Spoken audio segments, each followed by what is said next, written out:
Baik, selamat siang Bapak-Bapak dan Ibu. Selamat siang para pemirsa semuanya. Siang ini Pusat Studi Pancasila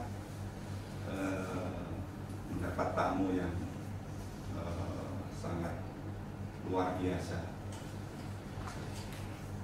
Kenapa luar biasa? Karena tamu-tamu ini adalah Bapak-Bapak dan Ibu yang setiap harinya berkecimpung terutama di dalam bidang spiritual.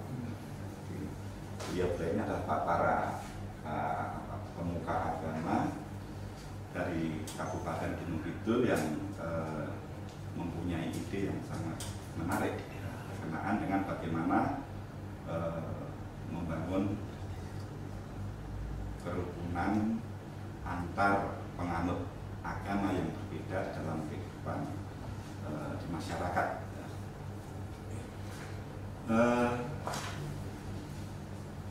Lembaga yang mereka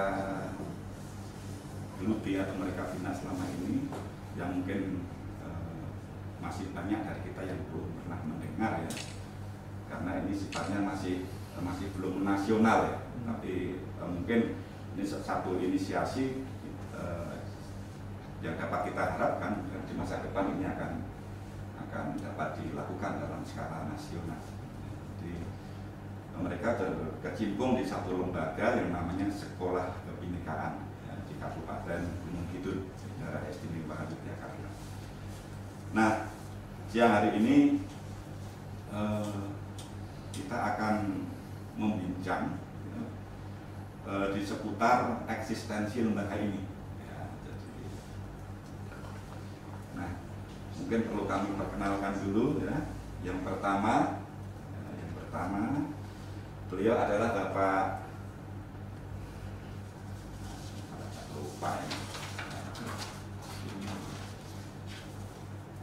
Kristiano Riyadi. Gelarnya apa Pak? Berarti sarjana teologi ya Pak? Sarjana teologi, sarjana ilmu politik. Oke, sarjana teologi dan sarjana ilmu politik ini dua kombinasi yang saat ini mestinya sangat laku Pak nih. Politik dan teologi ya. Luar biasa ini. Ya, sebenarnya duluan politiknya baru teologi. Oh, politiknya baru teologi. Jadi beliau sehari-hari bertugas di Gereja Kristen Jawa Kemadang. Nah, beliau adalah founding father atau pendiri dari Sekolah Kebinekaan. Selamat siang Pak Riyadi. Selamat siang. Matur nuwun sangat sudah kersa rawuh di PSP. Iya, terima kasih juga sudah diundang. Matur nuwun sami-sami Pak. Mudah-mudahan bermanfaat. Yang kedua adalah Bapak Bilal Ahmad Bonyan.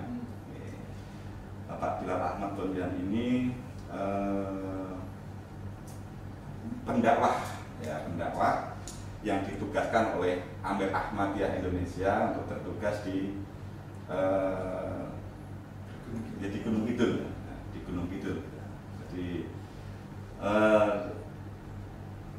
di lembaga Sekolah Kebinekaan beliau sebagai fasilitator, jadi penyedia fasilitas. Semua fasilitas beliau yang menyediakan. Kemudian yang berikutnya adalah Ibu Katmi. Beliau sebagai bendahara Sekolah Kebinekaan. Jadi ini urusan nafas lembaga mungkin ya. Kemudian yang terakhir Bapak Sugeng Rianto. Beliau dari Majelis Budayana Indonesia Gunung Kidul ya. Di Sekolah Kebinekaan beliau juga sebagai fasilitator.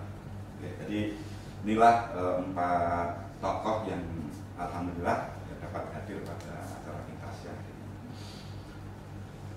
Oke, buka masker olah Mas, olah ya.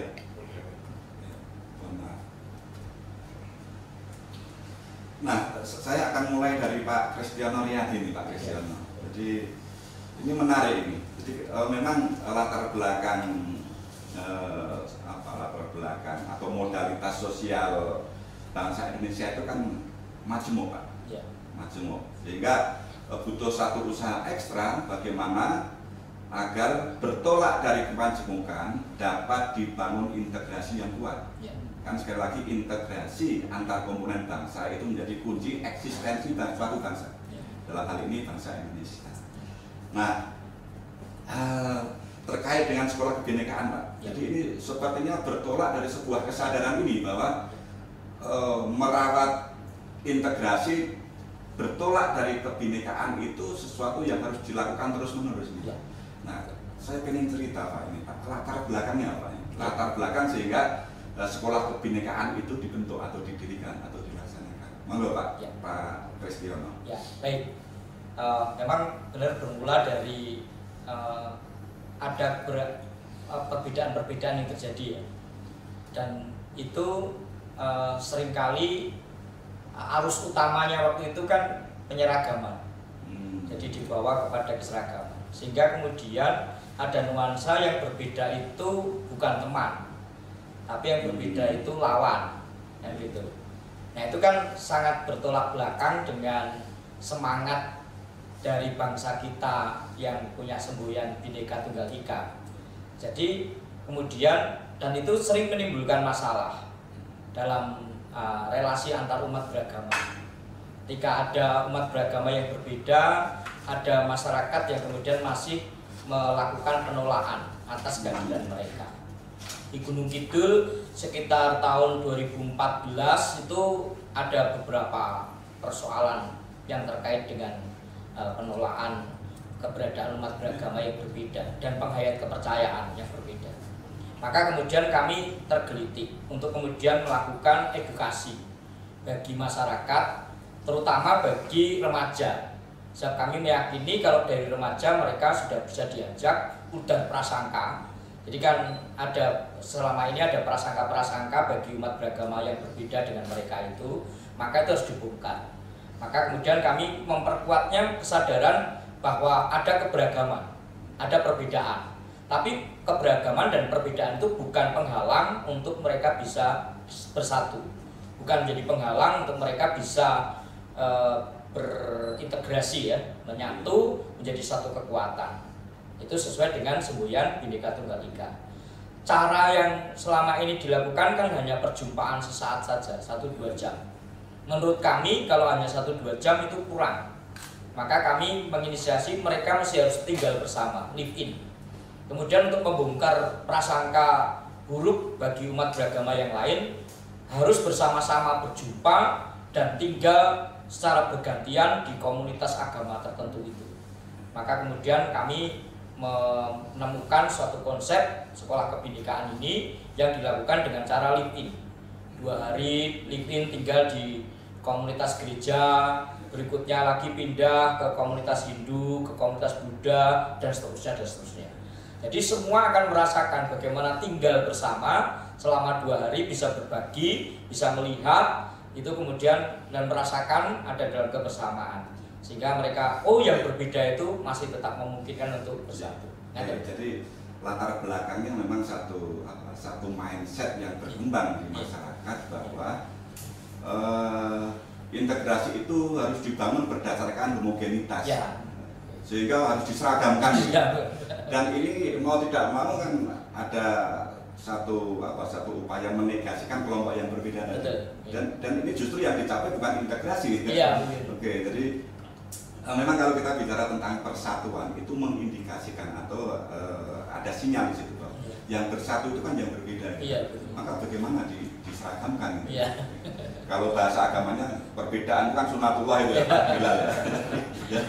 Jadi memang ada keprihatinan bagaimana ada mindset yang sebenarnya kurang tepat untuk membangun integrasi justru harus diseragamkan. Nah ini mindset yang tidak tepat di tengah masyarakat yang majemuk kan begitu.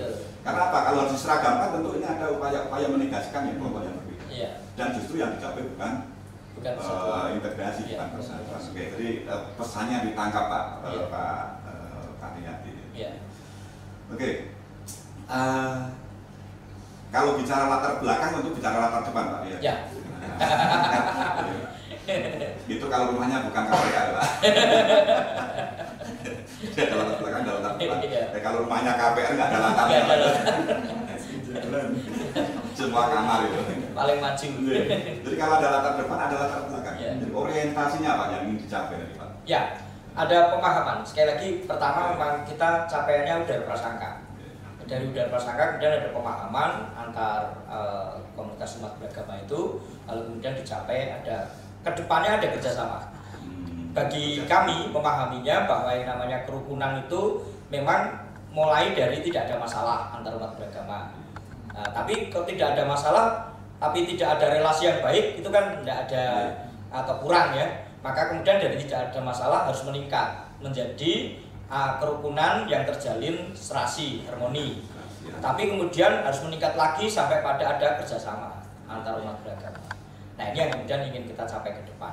Ada kesadaran mulai dari remaja untuk bisa saling kerjasama satu terhadap yang lain tanpa ada sekat-sekat antar umat beragama. Walaupun hidup beragama pasti akan ada batasan-batasan ya dari sisi keagamaannya. Tapi kalau sudah bicara tentang bangsa, maka kita mesti harus ada semangat yang untuk saling kerjasama satu terhadap yang lain membangun bangsa ini.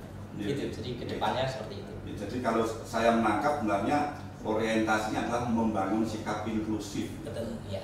Bahwa dalam bermasyarakat, apalagi di tengah masyarakat yang majemuk seperti masyarakat bangsa Indonesia, maka sikap inklusif dan ini harus dilatih dan dibiasakan. Oke, kemudian dari sikap inklusif itu muncul tadi ya keserasian dari kemudian lalu ya orientasi lebih jauh lagi adalah bagaimana kerjasama dibangun. Karena saya yakin ya, mewujudkan tujuan bernegara itu nggak mungkin tanpa kerjasama antar berbagai elemen gitu kan. Jadi kalau kita bicara tentang tujuan bernegara kan mewujudkan bangsa yang merdeka, bersatu, berdaulat, adil dan makmur. Bagaimana mungkin bisa dicapai tanpa kerjasama sementara kita masyarakat yang kurang. Jadi orientasinya sampai ke tingkat kerjasama. Maka dibiasakan dengan live in selama 2-3 hari tadi untuk habituasi atau kebiasaan itu. Baik, ini menarik sekali, tapi mungkin saya akan bertanya ke fasilitator ini. Mungkin fasilitator bisa merasakan juga ini. Tantangannya apa ini Pak Bilal ini lama. Ada tantangan nggak ketika awal-awal lembaga ini? Iya, betul. Tantangan kita memang yang pertama kali itu adalah menghilangkan rasa takut, menghilangkan rasa curiga di antara sesama. Itu memang tantangan kita ya, untuk membuat sekolah kebinekaan ini alhamdulillah sudah berjalan sampai yang angkatan keempat, sudah lulusan yang keempat. Itu memang menjadi tantangan yang pertama-tama harus betul-betul kita dengar. Dari sisi perwakilan tiap lembaga, bahwa sekolah kebinekaan ini memang seperti tadi sudah dijelaskan oleh Pak Kris, tujuannya memang kita yang pertama itu untuk udara prasangka, saling kenal dulu. Karena kita tinggal di satu tempat yang sama, satu daerah yang sama. Jadi misi untuk kita mengenal teman kita, mengenal saudara kita, sehingga nantinya terbentuk masyarakat yang kan kita kalau sudah kenal kan enak Pak, saling sapa gitu kan. Tidak ada dalam tanda kutip misalkan nih kalau di jalan nggak sengaja kebalap oleh motor yang lebih cepat gitu, sedikit hampir nyenggol, tapi begitu dilihat yang membalap itu adalah teman pernah ketemu, otomatis itu akan langsung berubah gitu. Nah, poin ini Pak yang ingin kita bangun, bahwa memang kita ingin lebih mengenal secara lebih dekat antara satu dengan yang lain. Dan itu memang tantangannya tadi di awal. Jadi mungkin ini tantangan yang bersifat psikis ya. Rasa takut, kecurigaan kan psikis ini.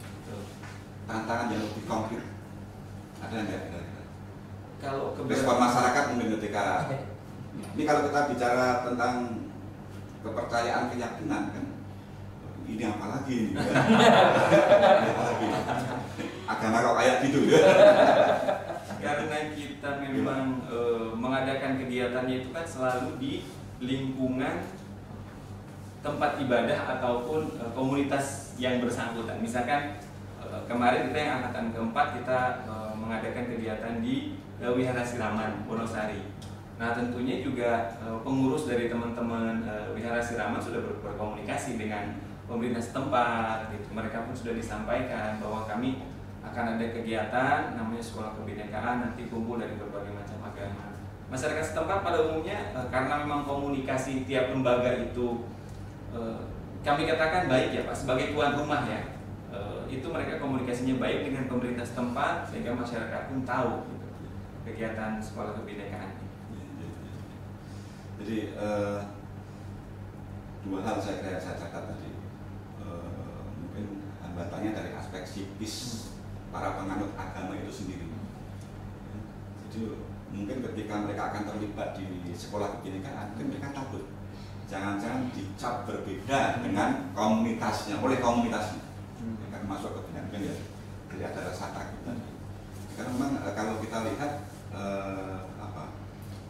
kalau saya memakai teorinya Robert W. Grubbs, itu kan ada orang satu model keberagaman di mana orang beragama karena otoritas, atau religion of authority.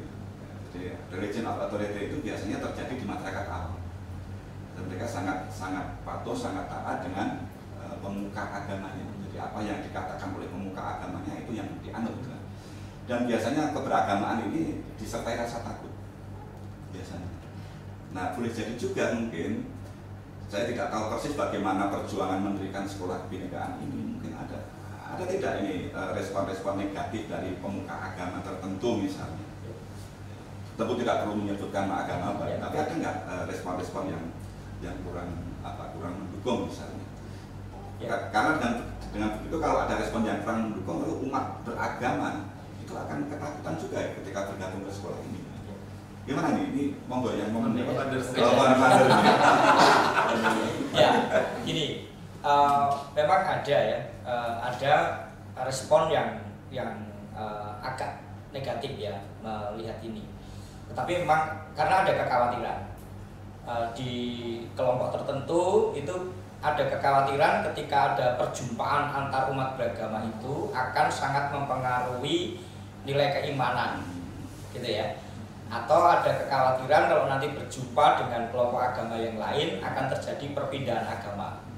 Nah, ini akidah ya itu kalau mungkin dalam bahasa teman-teman muslim ya, seperti itu gitu. Nah, itu masih ada, sehingga kadang-kadang masih ada kekhawatiran itu. Sehingga belum ada kesadaran untuk kemudian justru perjumpaan itu nanti akan membongkar kecurigaan satu terhadap yang lain dan sebagainya itu. Jadi masih ada.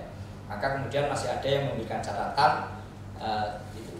belum mendukung secara penuh bagi penyelenggaraan sekolah kebinekaan. Terus yang dilakukan apa Pak? Yang paling sering kami rasakan adalah mereka kemudian tidak mengutus peserta ke sekolah kebinekaan, atau juga mengurangi porsi perjumpaan di antara ini ya. Oke, ikut yang yojo kerap-kerap gitu misalnya dalam bahasa Jawanya kan itu tapi bagi kita nggak masalah. Kita akan membuktikan bahwa perjumpaan itu tidak akan mempengaruhi akidah ya, dalam itu. Jadi ada porsi yang kita bangun adalah kesadaran hidup sebagai bangsa. Maka landasannya memang kemudian kita melihatnya bukan pada salah satu ajaran agama tertentu, tapi pada konstitusi dan Pancasila. Jadi konteksnya adalah kebangsaan. Ya, bukan keagamaan. Dan tidak mencampur adukan agama. Betul. Jadi iya, nampaknya harus ada informasi yang lebih clear lagi untuk hal itu. Sehingga akan mendapat respon yang baik. Iya, konteksnya bukan teologis, tapi konteksnya kebangsaan. Baik. Ini kaitannya dengan status kelembagaan. Mungkin saya kebuka nih. Status kelembagaannya gimana ini? Ini semacam LSM ataukah semacam apa nih? Atau memang itu di bawah binaan dinas atau lembaga pemerintah tertentu atau bagaimana? Ya, jadi dari yang disampaikan Pak Christian Riyadi tadi bahwa pertemuan itu intens. Jadi dari angkatan per angkatan itu kan jelas kita harus intent dengan pembiayaan, tentunya dengan pembiayaan ini tadi nafas ya, artinya kelangsungan bagaimana sekolah kebinekaan ini itu atas prinsip kegotong royongan. Jadi dari perlembaga, dari peserta semuanya memang atas dasar kerjasama. Jadi dari awal bersuara mungkin. Iya, jadi artinya kita tidak tergantung dari pemerintah, tetap jalan terus karena memang prinsipnya kita apalagi kalau memang dibantu pemerintah itu ya. Iya. Jalannya akan lebih cepat itu. Kenceng gitu.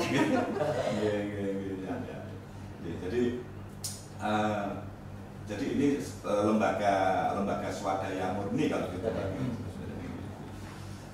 tetapi memang ada koordinasi dengan pemerintah setempat ya untuk komunikasi selalu ada. Komunikasi selalu ada. Setiap angkatan. Dan selama ini lancar-lancar saja ya Pak ini operasional lembaga itu. Ya. Yang jelas tetap berjalan. Itu salah satu buktinya. Sampai akhirnya angkatan 4 berjalan sampai ini mudah-mudahan nanti angkatan 5 ya Pak ya. Bisa. Artinya ada 2 tantangan yang harus selalu dihadapi itu kan. Tantangan yang berkenaan dengan aspek substansial tadi, ya, bagaimana membentuk mindset bahwa ini adalah konteksnya kebangsaan bukan keagamaan. Kemudian tantangan kedua yang administratif tadi. Gitu. Kemudian berikutnya mungkin saya pengen tahu lebih detail, mungkin pemirsa juga pengen tahu lebih detail. Yang dilakukan apa itu? Mungkin Pak Rianto ini ya, Pak Rianto, ini Pak Riyadi dan Pak Rianto. Yang dilakukan persisnya seperti apa di sana Pak Rianto? Sebagai fasilitator untuk tahu persis ini. Yang dilakukan dari awal sampai akhir mungkin ya. Kebetulan angkatan yang terakhir kemarin diselenggarakan di Wihara di tempat kami, dan memang kalau sekolah kebinekaan itu berbeda dengan sekolah yang lainnya, dan mungkin hanya satu-satunya ini yang terutama di Jogja ini yang kemudian mempersatukan beberapa keyakinan terutama remaja untuk kerjasama membangun jaringan tentang kebangsaan terutama. Jadi dari masing-masing angkatan ini tentu di dalamnya juga ada tahapan. Di setiap angkatan itu ada 3 tahap yang kemudian dilaksanakan di berbagai tempat ibadah.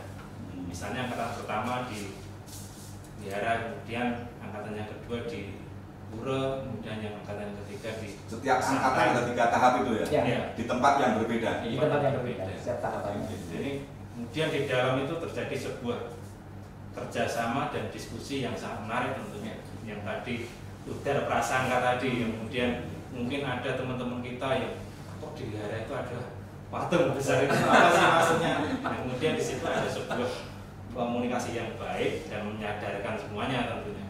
Dan juga dalam lingkungan itu kebermanfaatannya sangat terasa, terutama kemarin itu setiap selesai acara itu kita selalu menanam pohon. Di setiap tempat rumah ibadah itu diberikan 1 pohon, misalnya pohon sawo kecek yang tentu itu syarat dengan makna. Sawo kecek itu ada filosofinya gitu ya. Jadi selain keagamaan dan kebangsaan, tentu di situ juga kita tanamkan yang namanya pelestarian lingkungan itu sampai. Jadi bersentuhan juga dengan isu-isu aktual ya. Betul ya. Aktual lingkungan, moral dan sebagainya. Oke. Nah ini tadi lokasinya kan selalu di tempat-tempat ibadah. Sementara ada satu keyakinan kita nggak boleh masuk ke tempat ibadah agama lain. Ini gimana penjelasannya kira-kira? Awal itu kita ada perjumpaan dengan pemuka agama yang akan kita tempati. Nah, pemuka agama yang kita tempati itu nanti akan menjelaskan kepada peserta ini misalnya ketika di Pura ya, di Pura itu beliau kemudian akan menjelaskan ini ada ruang publik yang bisa teman-teman semua siapapun boleh ada di situ. Tapi ada tempat peribadatan umat itu yang itu boleh masuk di situ. Tapi ada juga yang kayak tempat untuk pemujaan khusus gitu. Nah itu yang nggak boleh dimasuki, atau boleh masuk ke situ dengan orang dengan syarat-syarat khusus. Nah itu ada pemuka agama yang sudah menyampaikan itu. Masuk ketika di gereja juga begitu. Di gereja Katolik, Romo akan menjelaskan juga ya. Kalau ada pertanyaan-pertanyaan itu kemudian akan bisa paham. Ada ruang-ruang seperti itu. Jadi kalau saya menangkap sebenarnya di setiap fasilitas atau tempat ibadah itu ada area-area yang spesifik teologis di situ, area-area yang itu memang khusus diperuntukkan bagi kegiatan-kegiatan ritual khas. Tapi sebenarnya ada juga area-area yang sifatnya publik. Di tempat ibadah apapun sebenarnya ada itu. Nah, mungkin ini juga yang nanti perlu disampaikan juga. Seringkali kan ada kecurigaan dari beberapa pihak gitu ya. Diajak masuk ke gereja, diajak masuk ke tempat ibadah agama lain itu sudah ikut akidahnya dan sebagainya. Nah mungkin ini yang penting untuk disosialisasikan bahwa pelaksanaannya memang benar di area rumah ibadah, tetapi di situ ada area publik yang siapapun boleh masuk. Dan ini tidak ada kaitannya dengan keyakinan teologis itu. Ya karena sekali lagi ini mungkin hambatannya di situ lah. Jadi kemudian mungkin yang lebih substansial lagi. Tadi kan sebenarnya sekolah kebinekaan itu wilayahnya lebih ke wilayah kehidupan berbangsa, kehidupan teologis. Ini artinya bisa nggak kalau kemudian sekolah kebinekaan itu diperluas lagi, bukan lagi sekedar dengan background keagamaan yang berbeda, tapi kan kita mengenal juga etnisitas yang beragam. Saya tidak tahu persis di gunung itu apakah sudah ada fenomena keragaman etnis yang juga menimbulkan masalah, tapi sepertinya belum, karena homogenitas dari segi etnis juga tidak begitu terganggu ya. Tetapi mungkin ke depan kalau ini menjadi program nasional, memang backgroundnya bukan hanya background kemajemukan keyakinan agama saja sepertinya. Mungkin nggak dikembangkan ke arah situ? Bisa. Bahkan kami sudah melakukan. Jadi pada sekolah kebinekaan angkatan ketiga, ya itu ketika tempatnya di mana? Bukan, yang di pondok pesantren Banyu Sulco itu kita mengundang dalam materi mengelola keberagaman dengan pendekatan budaya. Kita mengundang teman-teman mahasiswa yang berasal dari Papua, Papua Barat, Maluku, Nusa Tenggara Timur itu untuk hadir di sekolah kebinekaan, bercerita tentang etnis mereka, budaya mereka. Bahkan ngajari peserta sekolah kebinekaan itu nari khas dari masing-masing daerah itu. Nah ini, jadi di peserta sekolah kebinekaan kemudian bisa memiliki pemahaman bahwa keberagaman itu bisa juga dari sisi suku, bisa dari suku, budaya, kebangsaannya jadi semakin kaya ya, tidak hanya dari sisi agama. Jadi mungkin kalau lalu ada background yang tidak selalu background keagamaan, akan semakin dapat membuka mata. Ini sebenarnya nggak ada kaitannya dengan aspek teologis ya kan? Iya. Bukan dalam rangka mendangkalkan gimana? Ini konteksnya kebangsaan, mempererat integrasi. Jadi, terus begini, kalau kita lihat konsep ini pernah disampaikan di tingkat provinsi atau sejauh mana upaya untuk mengembangkan konsep sekolah ini kan? Saya pernah diundang ke dalam forum revolusi mental di Banjarmasin ya, waktu itu Kalimantan, yang diselenggarakan oleh Kementerian Dalam Negeri.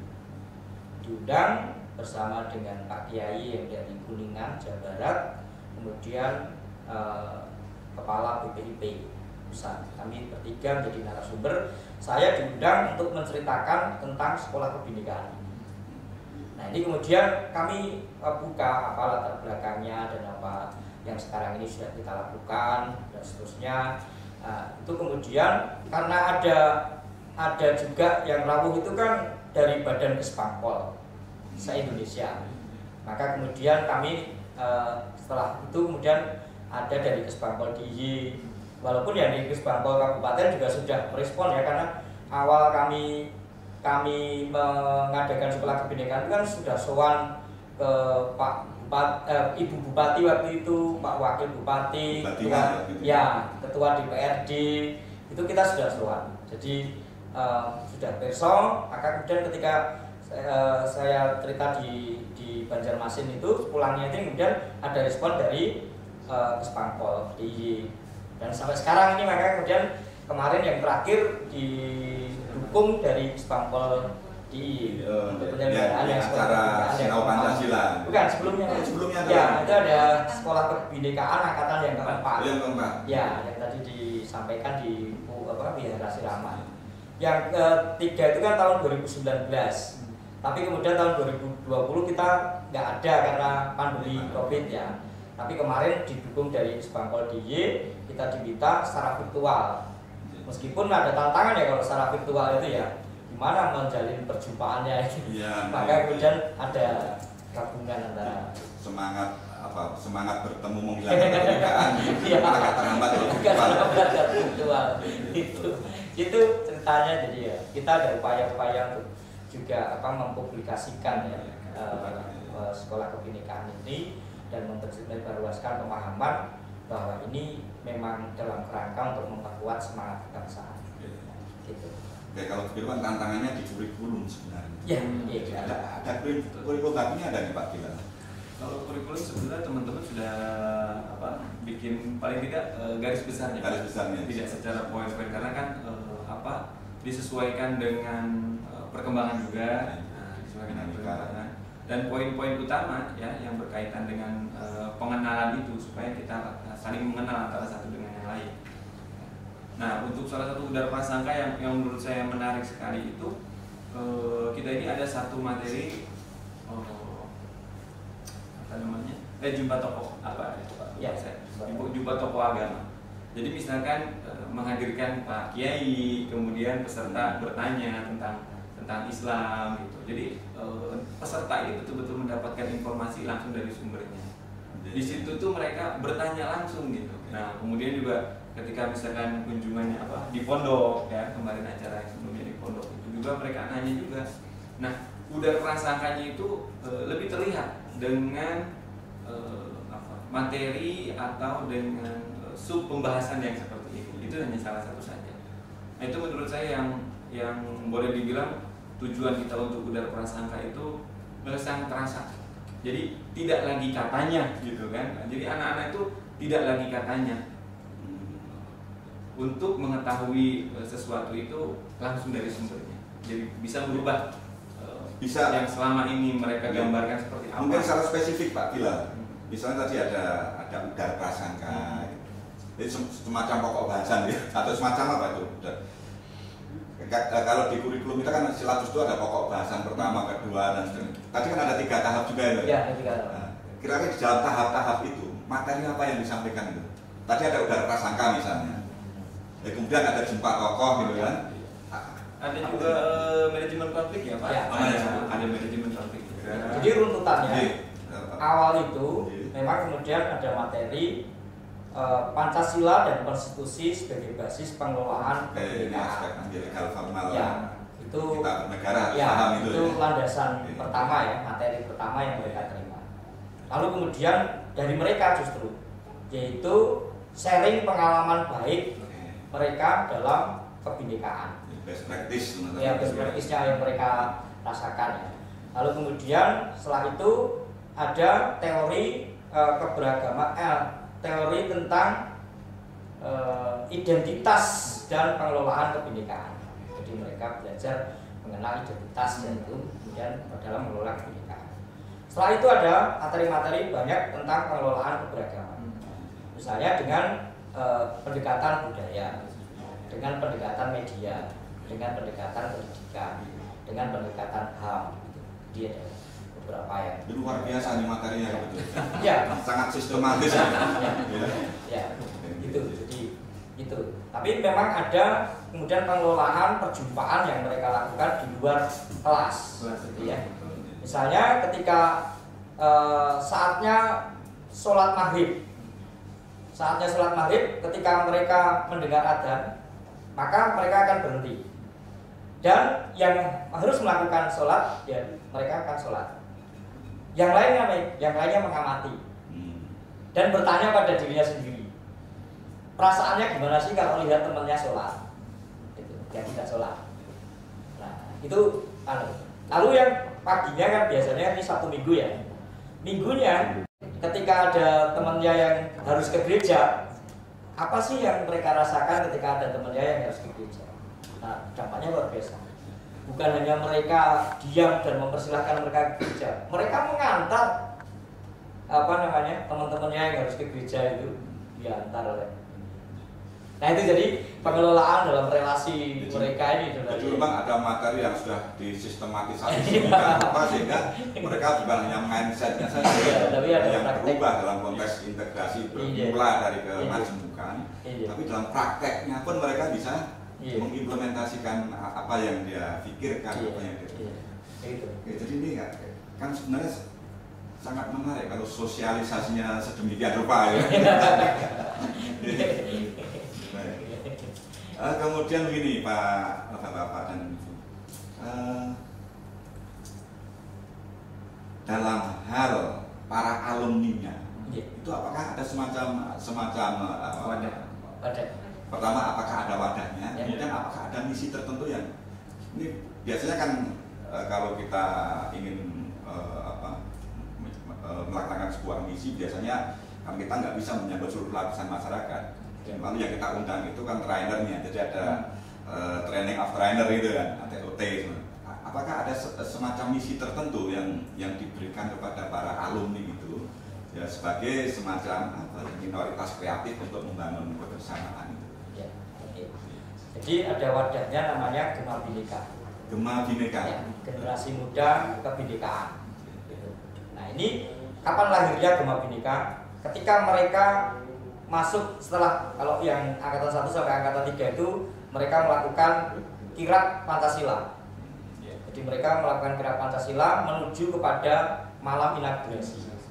Di malam inaugurasi ini mereka memberikan atau berikrar, namanya ikrar Gema Bhinneka.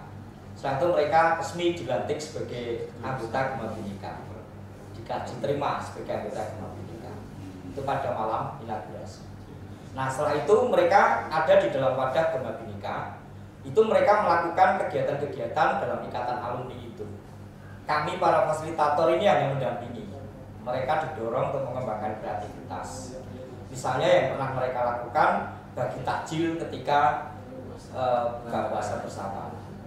Atau kemarin ketika masa Covid mereka bersama dengan teman-teman bagi masker atau memberikan bantuan apa gitu, hand sanitizer dan sebagainya, itu mereka lakukan. Tapi ketika akan ada kegiatan sekolah kebinekaan berikutnya, di antara mereka yang mau dan kita siapkan kemudian akan menjadi asisten fasilitator. Jadi asisten fasilitator ya, karena mereka mungkin akan menjadi moderatornya, belum menyampaikan materi ya, karena materinya dari fasilitator dan narasumber yang kita undang. Tapi mereka sudah siap memimpin untuk jadi moderator, membantu menyiapkan sarana prasarana. Tapi yang kemarin angkatan keempat ini dari yang angkatan 2 kalau nggak salah, sudah ada yang menjadi fasilitator. Jadi udah menjadi narasumber ya, itu kemarin. Jadi itu kita memang punya harapan ya, kader kita itu ya mereka itu semangat itu. Ya, kemudian mereka bisa memiliki semangat Bhinneka Tunggal Ikaan, tapi juga siap untuk mensosialisasikan pemahaman tentang Bhinneka Tunggal Ika dan semangat kebangsaan itu kepada masyarakat. Tumpuan utamanya memang kemudian mereka harus melakukan kampanye kebinekaan lewat media. Maka ada outputnya dari materi mengelola keberagaman melalui media itu, ada kewajiban dari mereka untuk upload di media tentang kegiatan sekolah kebinekaan dan para alumninya. Itu sudah mengantisipasi kampanye-kampanye buruk gitu ya. Ketimbang diam saja dan media dipenuhi oleh kampanye-kampanye buruk ya, maka mereka punya andil untuk memberikan kampanye kebaikan. Gitu. Ya. Sangat menarik memang, sangat sayang sekali kalau produk atau hasil dari proses ini lalu tidak difungsikan sama sekali ya. Tapi paling enggak ada semacam kesadaran dari alumni untuk berkiprah di dalam konteks membangun generasi bangsa, tolak dari kekerasan. Oke, kalau boleh tahu nih, Bu Kat nih sudah 4 angkatan ini ya. Tiap angkatan total berapa Bu ini? Ini sejak tahun 2017 ya. 17, 18, 19, 20. Tapi ini pending jadi. Yang 20 pending itu. Pending karena pandemi ya Pak ya. Jadi karena ini yang angkatan keempat karena rasa kangen yang kita harus ada. Angkatan pertama pesertanya berapa Bu? Sekitar 70, 80 ya Pak. Oh, banyak juga. Iya. 70. Kemudian yang kedua sekitar itu juga nih. Sekitar 70, 80 makanya sekitar itu. Berarti kan sudah hampir 500-an ya alumninya. Sebenarnya. Iya. Itu 70-an ya Pak ya? Iya. Oke.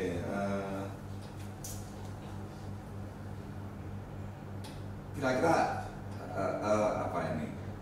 Kegiatan sekolah kebinekaan ini, bayangan saya kan ini kalau misalnya hanya terpusat di satu tempat atau satu pengelolaan, mungkin hanya cakupan rekrutmen pesertanya memang ya sebatas itu ya. Ada pikiran nggak untuk mengembangkan lalu ada cabang, ada di daerah lain dan sebagainya? Saat ini mungkin yang bisa kita teman-teman lakukan fasilitator itu menggemakkan dulu nama kegiatan sekolah kebinekaan ini ya, di media-media online. Ini yang dari kegiatan pertama sampai kegiatan keempat terus kita lakukan. Dan memang ya kita lihat buahnya itu kegiatan sekolah kebinekaan ini menjadi booming dan beberapa kali kita pun dikunjungi oleh dari daerah luar yang boleh kita katakan mungkin studi banding ya tentang sekolah kebinekaan ini. Ada beberapa yang sudah datang. Bahkan dulu kalau saya tidak salah pernah ada yang datang dari Jepang ya Pak. Ya. Dari Jepang ya. Kita ya waktu itu kita yang menerima sebagai tuan rumah untuk memberikan jawaban apa yang mereka ingin tahu gitu. Dan juga dari Jawa Tengah itu dari mana? Saya lupa terakhir. Dari Purwodadi. Jadi ada dari beberapa daerah ya, yang memang sudah datang ke Gunung Kidul karena mendengar tentang kegiatan sekolah kebinekaan ini. Dan teman-teman juga ingin tahu gitu, awalnya seperti apa saja sih yang diperlukan untuk bisa mengadakan kegiatan seperti ini. Terus di akhir proses ada semacam evaluasi itu. Kalau kita kuliah kan ada kuesioner kan. Apa yang Anda rasakan, kemudian kita juga ingin tahu ada perubahan tidak dan sebagainya. Ada evaluasi itu. Ya sebenarnya ada buku ya. Buku panduan itu sebenarnya ada refleksi harian. Jadi ada refleksi setiap tahapan. Lalu ada RTL ya, rencana tindak lanjut pada setiap tahapan yang harus mereka kerjakan dalam kelompok mereka. Tagihannya diminta pada perjumpaan tahap berikutnya dan seterusnya. Nanti di akhir ada tahapan, kalau yang angkatan 1 sampai angkatan 3 itu di tagihan akhirnya itu mereka harus buat film pendek tentang Pancasila, tentang bendera merah putih, dan tentang NKRI. Ya kayaknya tentang NKRI. Jadi mereka buat film pendek. Yang menarik, mereka bikin dalam kelompok itu yang berbeda agama, ada yang berkisah tentang keluarganya, ada yang berkisah tentang sekolahnya, ada yang berkisah tentang tetangganya, dari masyarakat di sekitar. Nah itu yang dibuat mereka film pendek, hanya durasi mungkin 5 menitan gitu ya. Dan mereka di malam inaugurasi itu kita tayangkan hasil dari mereka. Itu sebenarnya. Jadi secara umum memang bisa terpantau apakah proses ini menghasilkan produk yang tadi yang seperti yang kita harapkan, yang diharapkan dari itu. Sikap mentalnya ada perubahan yang signifikan, keterampilan hidup sosialnya juga ada perubahan yang signifikan. Itu memang terpantau ya gitu. Oke. Lalu terkait dengan ini, kalau kita bicara tentang masyarakat yang majemuk, itu tentu ada komunitas yang mayoritas, ada yang minoritas. Nah, para peserta ini ketika masuk ke sekolah kebinekaan, sikap bahwa aku minoritas, mayoritas itu gimana, terpantau nggak ini mempengaruhi sikap perilaku mereka ketika mereka baru masuk? Kemudian nanti setelah keluar, apakah sikap seperti itu masih bisa berubah secara signifikan? Ya kalau mungkin selama awal pasti, ya pasti bahkan kami fasilitator ya tadi untuk untuk menghilangkan kecanggungan bergaul dan semacamnya, ya kami buat sedemikian rupa sehingga mereka ini berbaur akhirnya. Awalnya karena mungkin mereka belum kenal ya, dan datang misalkan duduk masih dengan teman satu komunitasnya gitu. Nah, disitulah fasilitator masih apa ya? Iya, disitulah fungsi fasilitator akhirnya membuat konsep bagaimana mereka bisa berbaur antara satu dengan yang lain. Karena kecenderungannya orang ngumpul itu kan dengan komunitasnya. Jadi buat komunitas baru harus. Disitulah kita salah satu juga cara kita untuk membuat mereka bisa saling mengenal dengan yang lain. Gitu. Dan saya ingat kemarin waktu kita materi tentang pengelolaan keberagaman berbasis media, kita juga memberikan seperti output atau sebagai buah lah dari kegiatan ini. Kita tidak usah takut atau tidak usah malu, justru kita harus senang dan bangga ketika kita bisa men-share bahwa kita ini memperlihatkan hidup bersama dengan orang yang berbeda itu indah loh. Dan jangan ragu itu untuk di-share ke medsos kita, ke status WhatsApp kita. Saya lihat di beberapa teman-teman adik-adik kita, anak-anak kita yang ikut itu, ya mereka merasa bahagia akhirnya ketika mereka foto bersama. Yang satu dari teman Hindu, yang satu dari Muslim, satu dari Kristen, dengan dikasih caption misalkan ini sahabat saya Kristen, ini sahabat saya Hindu, ini Muslim di media sosial mereka. Nah itu kan membuat suasana bagi yang melihat pun indah sekali. Memang ini bisa berdampingan seperti ini gitu. Itu output yang menurut saya sangat luar biasa. Jadi memang saat-saat istirahat itu kita berusaha untuk memfasilitasi mereka, makan bersama, pas ngopi itu bisa bercerita. Mungkin kalau sama-sama teman malah justru ini ya jadi membaur di situ. Dan untuk terakhir biasanya kaos ya Pak ya? Kaos dia setelah kebinekaan. Jadi ketika pulang gitu udah wah rasanya kok kita menyatu ya dengan baju yang kita pakai. Jadi dengan parameter-parameter yang digunakan untuk mengevaluasi perubahan tadi, memang ada perubahan yang signifikan yang dihasilkan oleh proses itu. Tetapi biasanya gini juga Pak, ya sehebat apapun prestasi yang dicapai oleh seseorang, ada juga yang tetap mencela. Ada nggak? Ya biasa. Iya. Ada juga ya. Iya. Kan biasanya gini, kita itu diperhadapkan ya sama sih dengan kelompok forum-forum lintas agama yang lain ya. Kadang-kadang kan diperhadapkan ini yang resmi, ini tidak resmi, ini legal, ini tidak legal. Itu cara mempengaruhi yang diungkapkan sebenarnya kan dalam rangka juga ya itulah ketidaksukaan pada upaya-upaya yang dilakukan oleh kelompok-kelompok ini ya. Tapi toh kita kalau bahasa Jawa mukonya itu the show must go on. Ya, kita tetap jalan aja ya. Ya mereka kita dengar, kita perhatikan, bukan berarti kita abaikan ya, tapi tidak mengurangi semangat kita untuk melakukan upaya-upaya baik yang terus akan kita kerjakan. Gitu. Saya pernah membaca langsung itu di komentar salah satu teman kita share di media sosial mengenai kegiatan kita ini. Ya, ada juga komentar yang seperti itu, gitu. Komentar yang ya bahasanya apa ya? Mungkin kami memahami sih karena memang beliau belum tahu bagaimana kegiatan kita, misinya apa, tujuannya apa, maksudnya seperti apa ya? Mungkin kalau kita katakan merendahkan, mungkin seperti merendahkan lah gitu ya. Tapi kita berpikir ya enggak apa-apa gitu. Yang terpenting tujuan kita, semangat kita bersama itu terus tumbuh gitu. Dan masyarakat yang seperti itu biasanya kan karena ketidaktahuan. Kalau mereka sudah tahu, mereka melihat manfaatnya dari kegiatan seperti itu sangat besar sekali gitu. Sangat besar sekali. Yang kami rasakan itu sangat besar sekali. Kalau tadi saya katakan di awalnya ada rasa takut, ada rasa khawatir, ada curiga, setelah kegiatan itu justru mereka, kalau kami katakan seperti merasa senang punya teman yang berbeda itu terlihat gitu. senang punya teman yang berbeda itu gitu. Terlihat sekali. Baik Pak Rianto, harapannya Pak ini? Harapan, jadi kalau lihat proses ini sesuatu yang bagus ini dalam konteks kebangsaan. Kemudian hasilnya juga sudah bisa diukur tadi, ada hasil yang signifikan.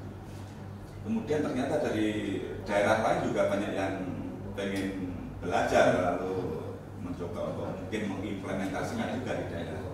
Harapannya kira-kira Pak ini Pak Rianto ini ke depan pengennya seperti apa ini sekolah kebinekaan ini kalau? Saya sendiri yang terjun langsung di bagian tim fasilitator sangat senang dan sangat bisa dianggap mempunyai harapan yang sangat besar terhadap sekolah kebinekaan ini. Kemudian untuk pengembangannya tentu di internal kami sendiri tetap kita laksanakan di angkatan berikutnya. Kemudian nanti mungkin pengembangan ini ya dilakukan. Jadi harapannya mungkin dengan restu Pak Kris dan teman-teman yang lain ada semacam cabang yang bisa digelurakan di setiap daerah, mungkin sangat bagus sekali. Kalau harapan terhadap pemerintah terkait dengan ini kan, ini kalau sekolah itu kan konteksnya kan lembaga-lembaga pendidikan yang formal, ya orientasinya macam-macam lah ya. Tapi yang kalau ini kan orientasinya memang pure formal, integrasi berbangsa. Iya. Harapan kepada pemerintah untuk ini kan lembaga yang bagus ini, mungkin bisa beri masukan pemerintah. Tetap kita sinergikan untuk bisa berdiri sendiri independen dari masing-masing majelis. Karena ketika nanti mungkin ada campur tangan dari pihak luar, kemudian nanti tidak sesuai dengan semangat awal kita.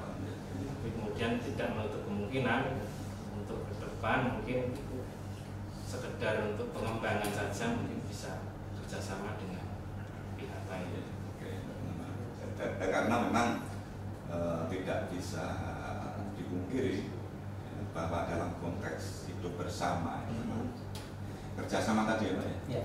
Nah, jadi saya kira lalu kerjasama itu juga harus dibangun juga untuk membangun lembaga yang semakin kuat kerjasama dengan lembaga lain. Jadi tidak menutup kemungkinan bahwa sekolah kebinekaan itu juga bekerja sama dengan lembaga-lembaga lain dalam rangka mengembangkan aktivitasnya atau kegiatannya sehingga lebih berkualitas, jangkauannya lebih luas, kemudian visinya tadi, visi integrasi berbangsa tadi bisa tercapai. Ya mungkin sedikit tambahan mungkin Pak, seperti tadi yang Mas Bing sudah jelaskan bahwa sebetulnya kita terbuka bekerja sama dengan siapapun, terbuka. Dan ya ada satu hal memang yang harus digarisbawahi dalam hal ini bahwa misi kita adalah ini, menjaga integritas bangsa kita, hidup berdampingan dalam perbedaan, itu yang harus menjadi tekanan kita tanpa diwarnai oleh dalam tanda kutip kepentingan tertentu gitu. Jadi dalam hal kerjasama kami dengan siapapun sangat terbuka. Apalagi Pak Kris mungkin sebagai founding father punya keinginan yang lebih luas, bukan hanya sekedar Gunung Kidul. Mungkin saya pikir bukan hanya sekedar Gunung Kidul, pasti ya dengan siapapun kami siap bekerja sama. Cuma tadi poinnya garis bawahnya itu sebagai penjaga keutuhan berbangsa. Nah, sangat produktif obrolan kita siang ini dan kita menjadi semakin tahu sekolah kebinekaan yang dirintis di Gunung Kidul itu seperti apa. Waktunya mungkin sudah 1 jam ya. Oke, mungkin ada yang ingin disampaikan lagi Pak sebelum kita mengakhiri obrolan. Mungkin monggo Pak dari masing-masing narasumber mungkin dimulai dari Pak Kris. Baik, iya, terima kasih. Memang sekolah kebinekaan kami berharap masih terus bisa dilanjutkan untuk angkatan-angkatan berikutnya dalam rangka untuk mewariskan nilai-nilai Pancasila, nilai-nilai konstitusi, nilai-nilai Kebinekaan Tunggal Ikaan kepada generasi-generasi berikutnya sehingga kemudian akan terwujud. Ya memang kalau kami sih berharap tidak akan ada cabang di tempat lain, tapi akan monggo saja kalau mau dilipat gandakan di tempat lain. Jadi kalau mereka dari teman-teman di daerah-daerah lain mau mengembangkan apakah namanya sekolah kebinekaan atau nama lain, tapi yang prinsip dasar dan konsepnya sama dengan ini, monggo saja. Seperti itu. Atau kalau memang ke depan mereka ingin kemudian belajar semacam kami akan melakukan TOT bagi mereka, kami juga akan tentu terbuka untuk bisa bekerja sama dengan siapapun. Prinsipnya kami berupaya untuk ada yang kami kerjakannya adalah sebenarnya mendukung juga ya upaya yang dilakukan oleh pemerintah yang giat juga untuk melakukan edukasi kebangsaan dan kesadaran hidup berbangsa dan bernegara bagi warga negara.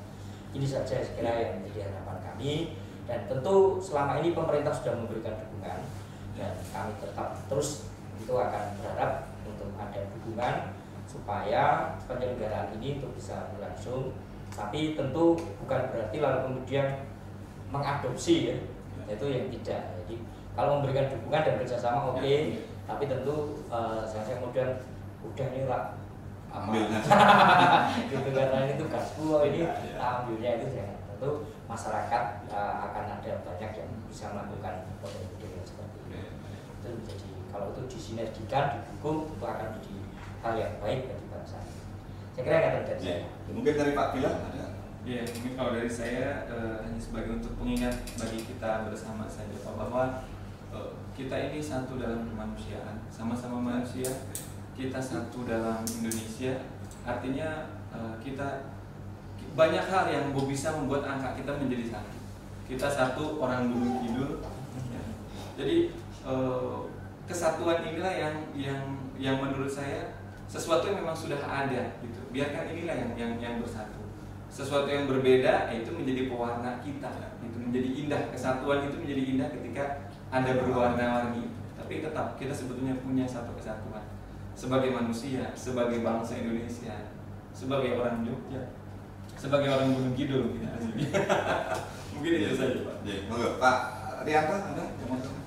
Oke, Bu Karni? Ya, saya karena sebagai perempuan punya andil yang sangat besar ketika dalam RTL kemarin itu bagaimana dipraktekkan dalam keluarga, di sekolah maupun di masyarakat. Itu tentunya kita setiap dalam kegiatan anak-anak kecil kita pun kita bawa, karena mereka juga pengen tahu juga di sana kenal ada Samanera, Samaneri.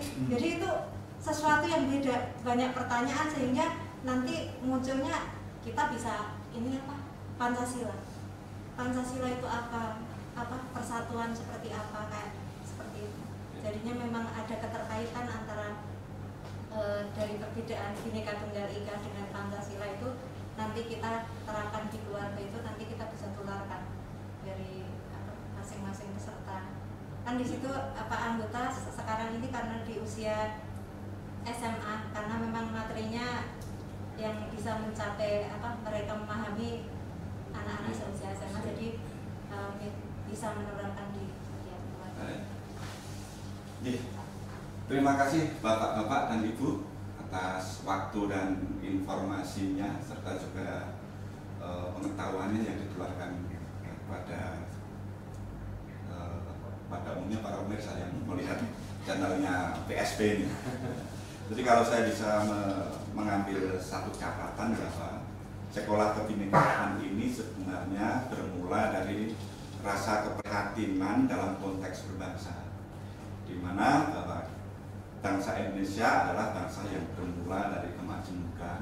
Maka lalu tentu untuk membangun eksistensi yang kuat, kemajemukan itu harus diintegrasikan, bukan diseragamkan.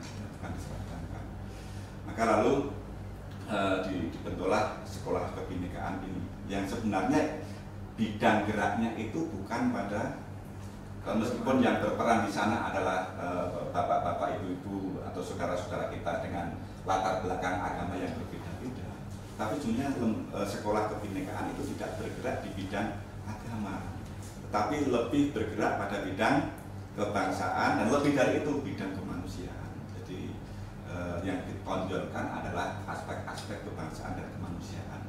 Jadi justru tidak menyentuh wilayah teologis. Ini bisa kita lihat dari silabus atau kurikulum yang disampaikan tadi, juga metode-metode pembelajaran yang disampaikan.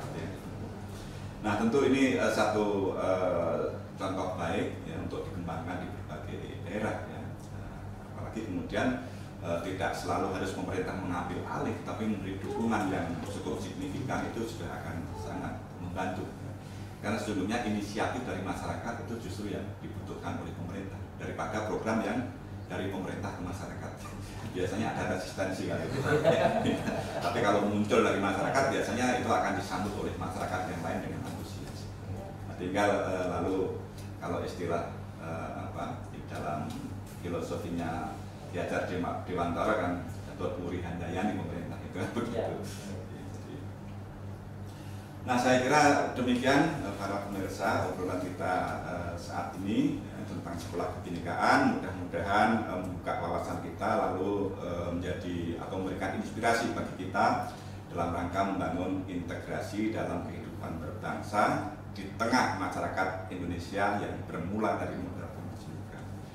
Demikian, terima kasih. Sekali lagi terima kasih Bapak-bapak dan Ibu narasumber. Sampai ketemu di kesempatan lain dengan mungkin tema yang lain ya. Terima kasih, selamat siang. Assalamualaikum warahmatullahi wabarakatuh.